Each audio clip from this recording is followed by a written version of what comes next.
Tremble pas. Non, bon, ce soir j'ai pas le trac, ça va. Edwige. Ce texte s'appelle Edwige. Retenez bien ce prénom, car il reviendra souvent dans ma scansion. Je vous demanderai au moment voulu de le prononcer à l'unisson, car elle mérite une belle interaction. Pendant que je suis au micro, je la vois manger là, nonchalamment, son espèce de porridge. Elle s'appelle Edwige. La première fois que je l'ai vue, j'ai fait une rencontre qui eut sur moi un effet monstre. Nous côtoyant, le temps faisant, les années passant, je vois et je ressens que je l'aime sincèrement. C'est bien sûr un amour platonique. Entre nous, pas d'ambiguïté, pas de litige.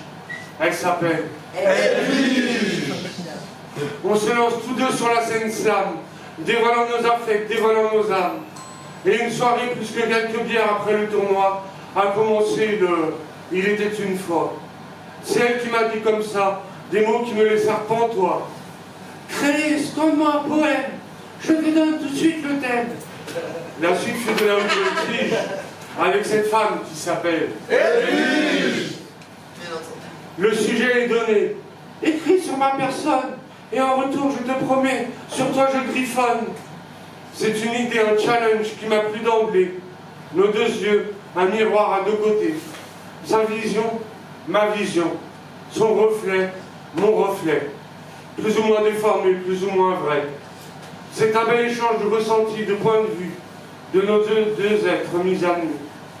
Illico, je prends mon stylo, réfléchis et rédige. Un texte qui autour de cette grande dame s'érige. Il s'agit, vous le savez maintenant, d'une femme qui s'appelle Edwige. Elle m'a donné du fil à retordre, bien que très inspiré. Je n'avais jamais autant regardé, autant analysé. Percevant, j'espère, toutes les facettes de sa personnalité, je me concentrais sur ce qu'elle pouvait dégager. Se révéla alors la quintessence d'une belle humanité au féminin.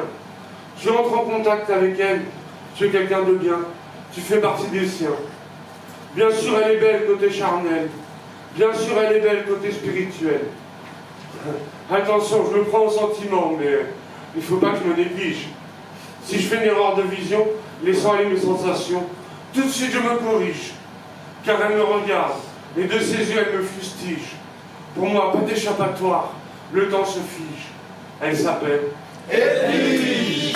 Nous enchevêtrons alors un moment de destin. Nous ouvrons le cœur, nous donnant la main. Elle est la simplicité même, bien que riche de cœur et d'esprit. C'est vraiment devenu rare une rencontre de cet acabit. L'émotion passe, la sensibilité exacerbée. Même dans le silence, le message est passé. Alors qu'en est-il lorsque le verbe est prononcé? Ici, à la journée, s'est passé un événement qui fut son plus grand bonheur. Elle fit inopinément sage-femme, et ça, c'est pas une erreur.